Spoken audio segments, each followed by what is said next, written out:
My daughter-in-law said, "My mom wants me to kick you out. You deserve it." So, I booked a flight and did something unexpected. "My mom wants me to kick you out.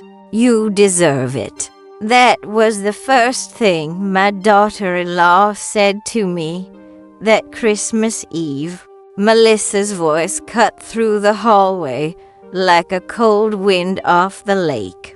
I was downstairs, pulling a tray of cinnamon rolls out of the oven, Henry's favorite. I had made them every Christmas since the year we got married. Even after he passed, I kept the tradition, not for me, for the family, for the house that used to feel like home. I turned slowly, clutching the edge of the counter as my knees reminded me that 72 is not 62, and certainly not 32. Melissa stood at the bottom of the stairs, arms crossed, not even bothering to hide her disgust. "Mama says you have overstayed your welcome," she added, stepping into the kitchen like it was hers. "She says, you're a shadow in this house, and honestly, she's right. You're just here existing, and I'm tired of pretending. That feels okay." I did not answer immediately. My eyes found the oven light flickering against the golden crust of the rolls. They smelled like comfort, like my husband's laughter, like the mornings I used to wake up to my son crawling into our bed, whispering, "Merry Christmas, Mama." But tonight it just smelled like goodbye. I lifted my gaze to my son David, who stood behind her, not meeting my eyes. "David," I said softly, "do you agree with her?" There was a silence thicker than any snowstorm I had ever stood through. Then he sighed, shallow and guilty. "I think maybe it's time, Mom. You deserve some place of your own, some peace." Peace. That word used to mean something. Now, it just meant go quietly. I wiped my hands on my apron. "All right," I said, not a whisper, not a shout, just enough to let them know I heard them.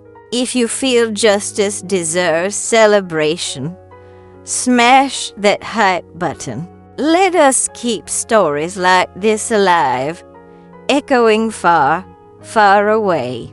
Your support helps us bring understanding and love to those who deserve it. Thank you so much. Keep listening." I did not scream. I did not beg.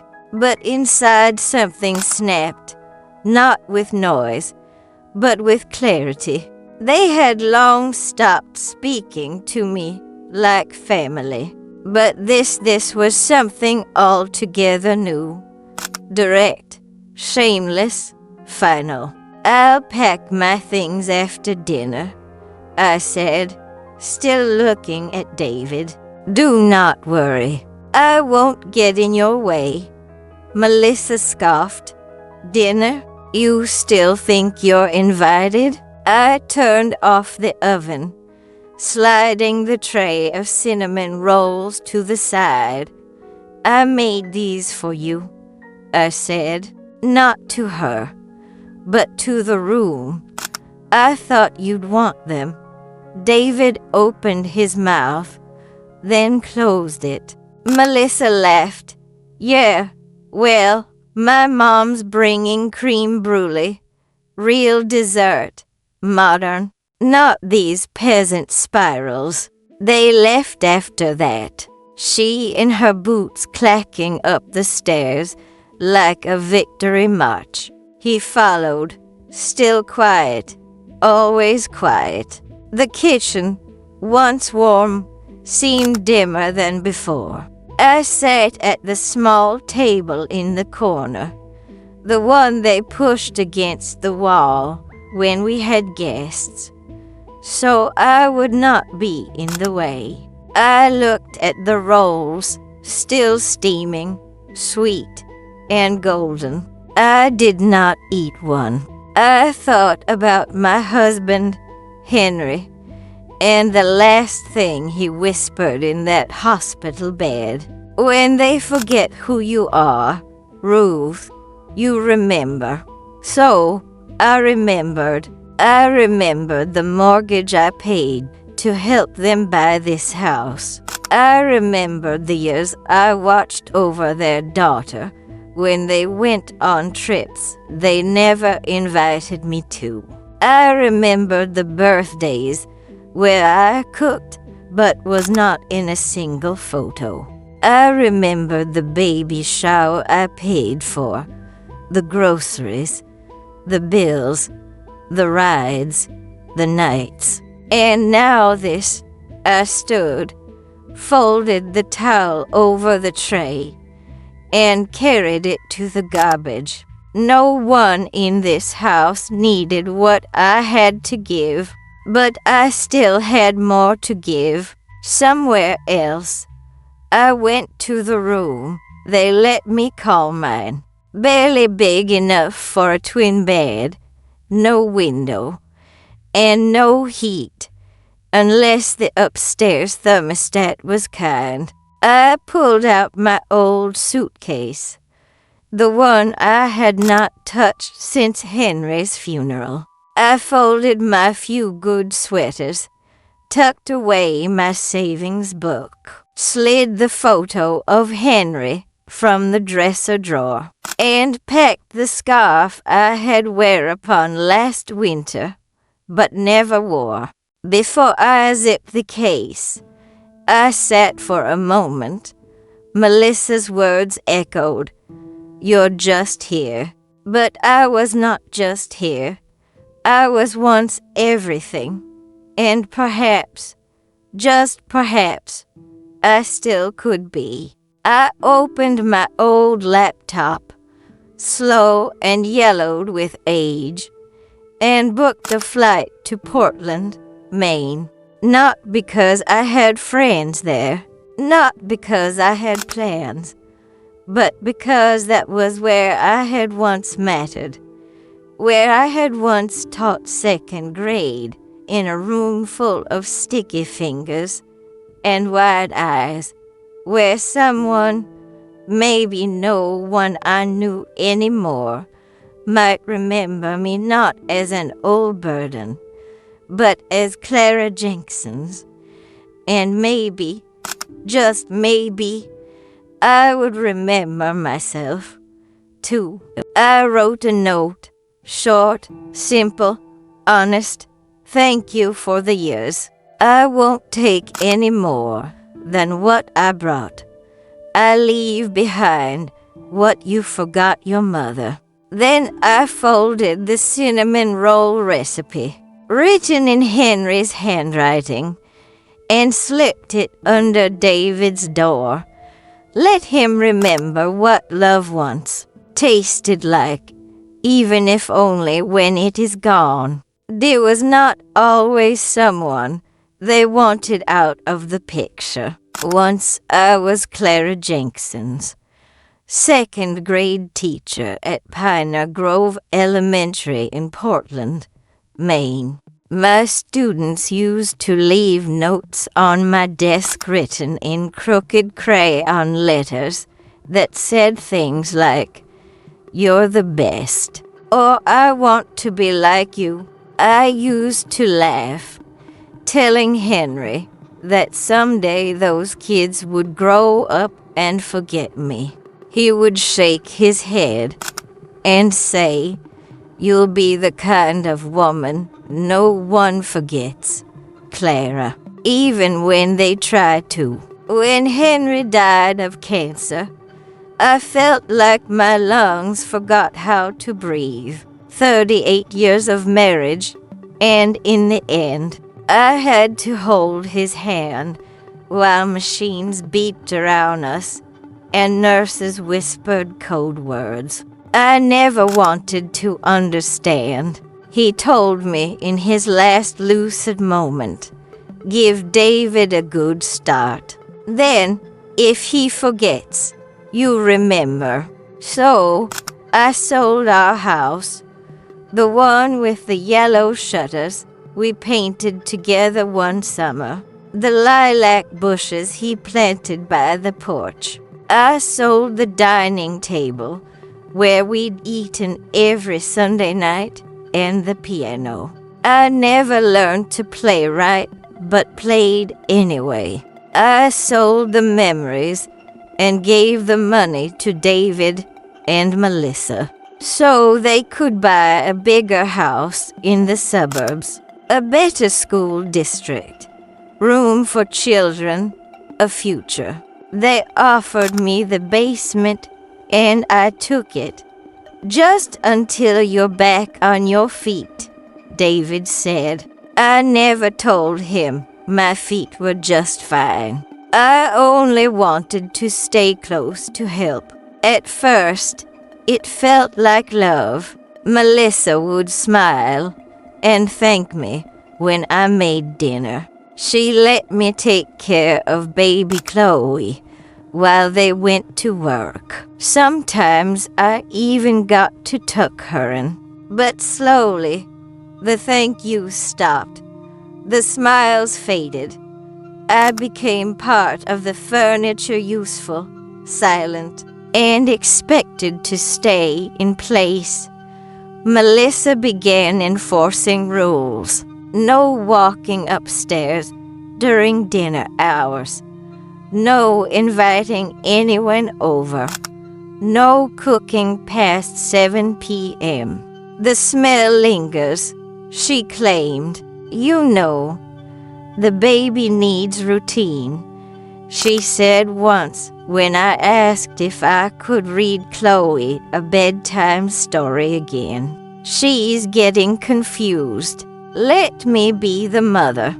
So, I became the ghost in the basement. I did laundry in silence. I reheated meals in the microwave so I would not take up stove space. I watched through the window as they celebrated birthdays and barbecues without me, even when I paid for the cake.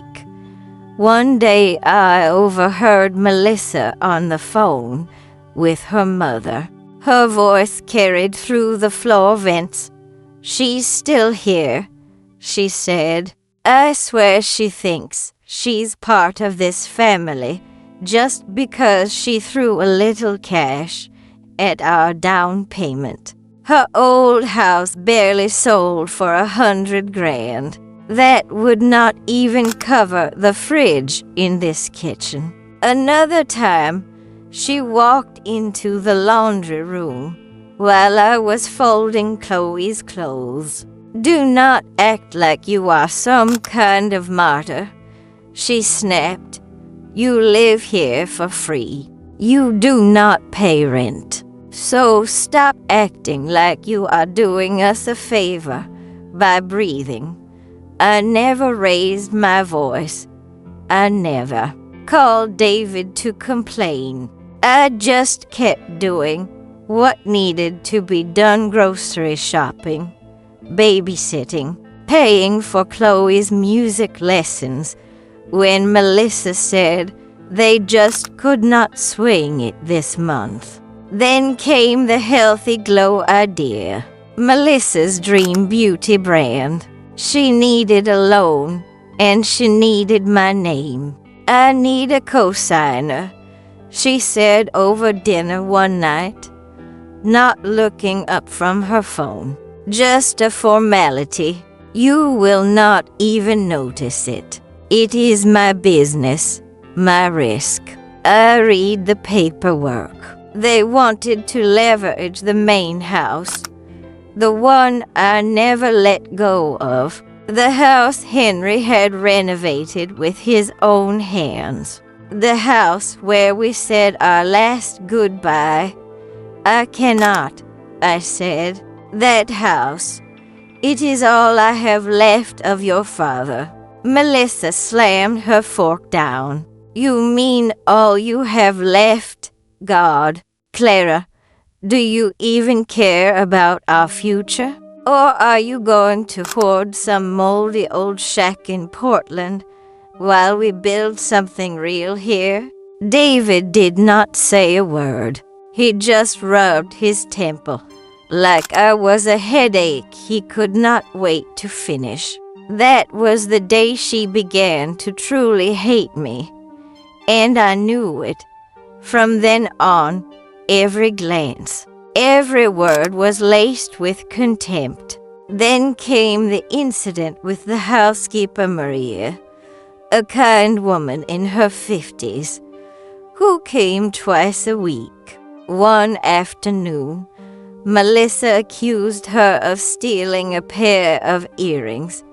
Maria cried, swore she would never do such a thing. I believed her. I told Melissa I believed her.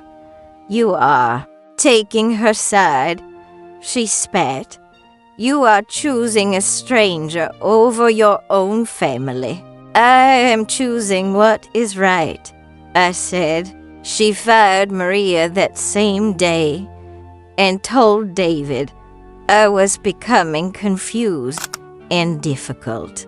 He asked if I was getting enough sleep.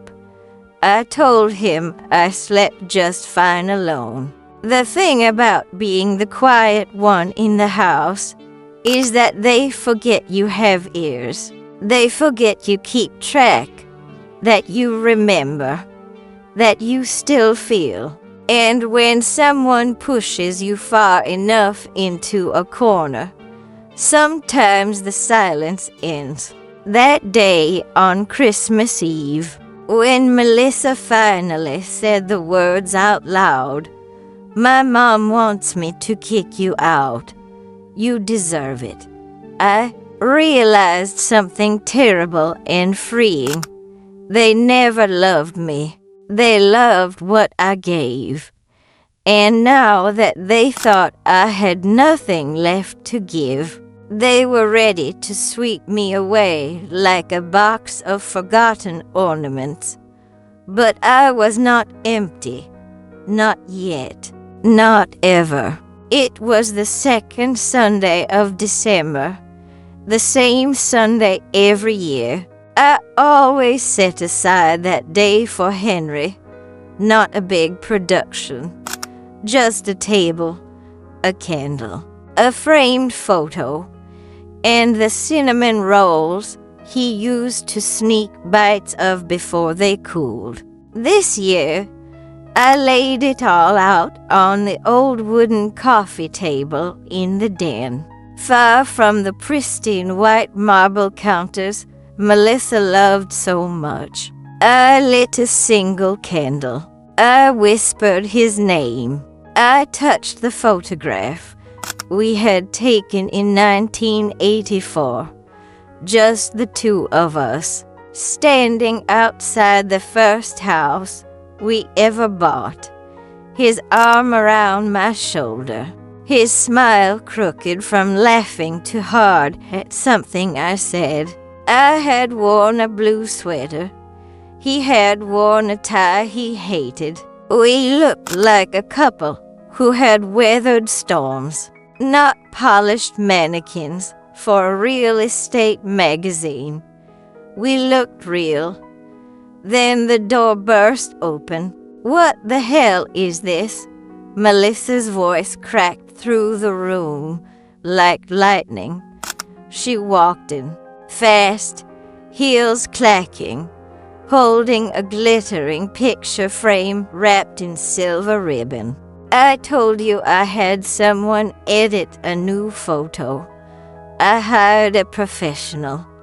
It's modern, clean, presentable. This She gestured at the picture of Henry. "This looks like a brochure for depression." She marched over and yanked the frame off the table before I could stop her.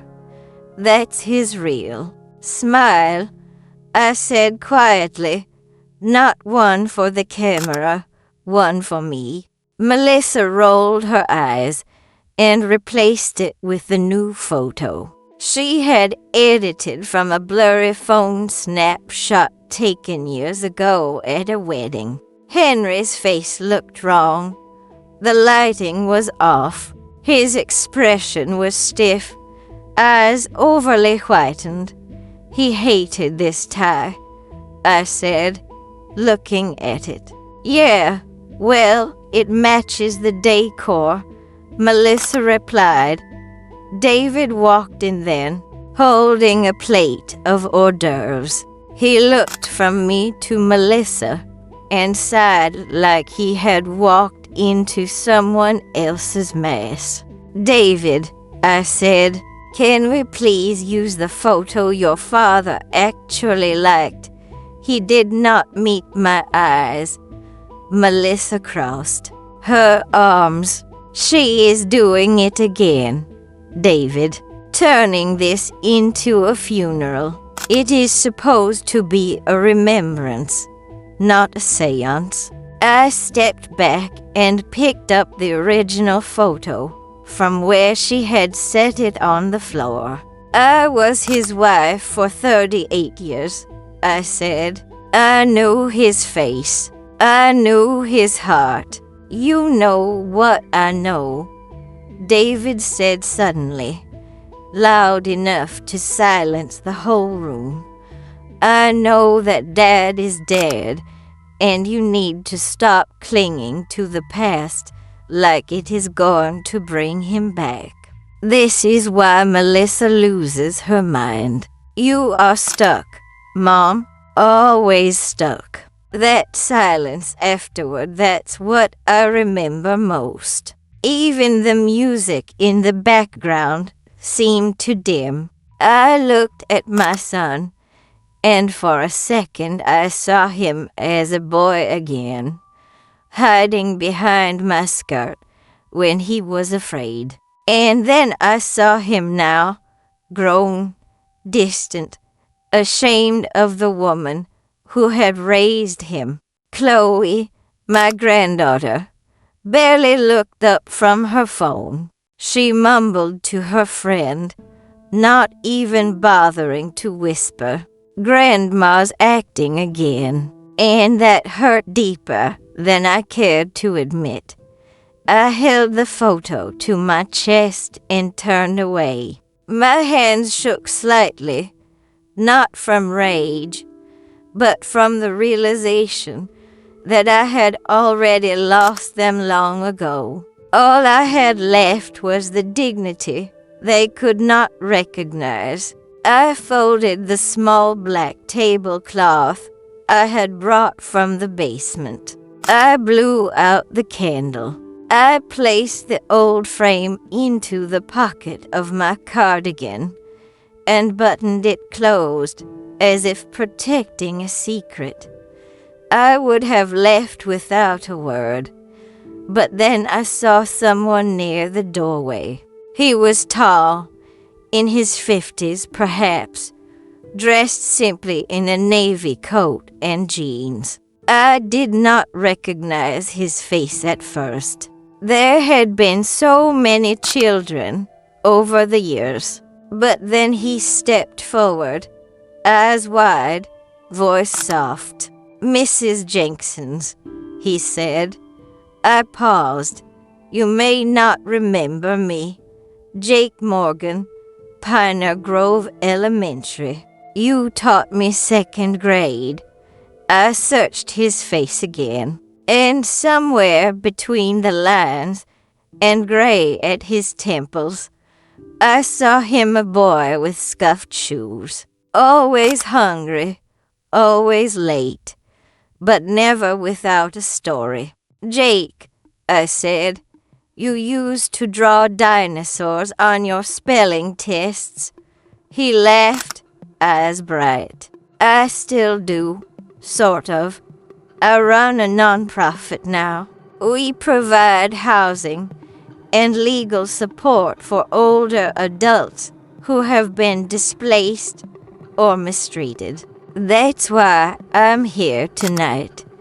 Your son invited me to talk about tax write-offs for charity giving. I blinked. I wasn't expecting to see him, but then I saw that photo, the one on the table, and I knew it had to be you. You're the only teacher I ever had who made me feel safe. I did not know what to say. For the first time in hours, someone was looking at me like I mattered, not as a relic, not as a nuisance, but as a person. He held up his phone, showing me a picture of my handwriting on a crumpled note, lunch money inside. Stay warm. He had saved it. I've carried this with me for years.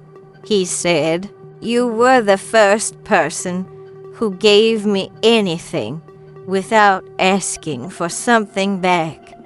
Tears pricked my eyes, uninvited. He looked at me for a long moment. You okay? I nodded, no. I whispered, and he nodded too, as if he understood exactly what I meant. Behind us, laughter erupted again from the kitchen. Melissa's voice boomed through the house as she told someone about her new skincare line. Jake touched my elbow lightly. Can I get you a ride home? I looked at the family I had built, then at the man I had once given a sandwich and a scarf to. No, I said, but maybe you can help me find a way out. He nodded, his expression unreadable. I know a place, he said, and I think you'd fit in just fine.